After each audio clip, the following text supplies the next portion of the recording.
The website's actually called AuditExcel.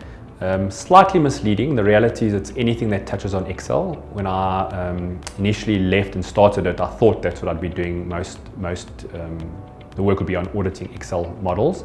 But the reality is it's become anything that touches on Excel. So we do training, we do consulting, we do financial models. Literally, if it touches Excel, we have been involved in it in some way.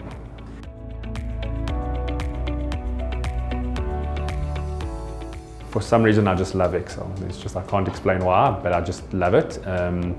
And there was a need that wasn't, I was in corporate, and corporate, they claim they don't like Excel. The reality is everyone uses Excel, and I just saw a need for that niche of someone who understands. I've got a bit of an IT background and a bit of a finance background, and I just found that niche was perfect. People didn't fully understand how they should use Excel. I know it's going to be always used, and as a result, I just saw that there's an opportunity there for someone to be able to do the crossover, to be in between IT and business.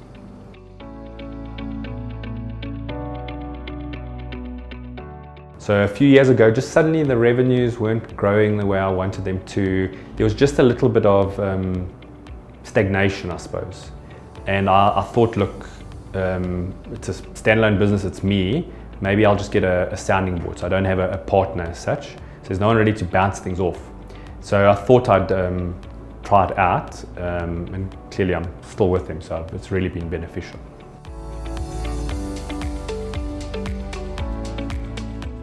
I mean, I'm a chartered accountant. In theory, I should know business. The reality is people don't understand when you start your own business, there's those aspects that you think you're good at, but you're not. You know, so there's the marketing aspect, there's the finance, there's a little bit of recruitment and that. And so I've just found it's been extremely useful for James to be able to say, did you do this? Do you remember this? Have you thought about this? So it's definitely a sounding board, but it's just someone to hold you a little bit more accountable, a bit like a coach at a gym. You kind of, I know the meeting's coming, I said I'd think about something, I must think about it.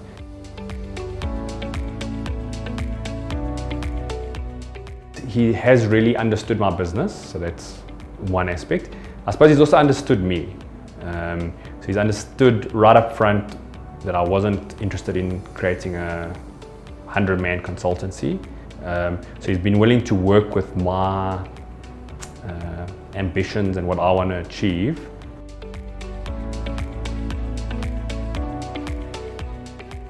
The reality is you don't know as much as you think, and being held accountable is worth a lot. You know, the fact that we're continually checking, have you done something? Have you compared it? Have you tested what you said you were going to do? Have you measured it? Was it a success? Was it not? Because it's very easy to do something and in your head say, yes, that was successful. But when you look at the numbers, it wasn't successful. So just those three things I think are have been the most useful, just being held to account and testing and measuring continually.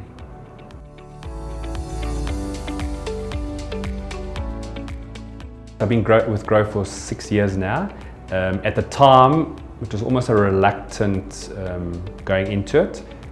However, I've realized actually it is critical. The fact that he holds me to account, it's a great sounding board, and he's continually making sure that something that we've tried, we test, measure, assess whether it was good or bad, and then make a decision going forward how we're going to handle it.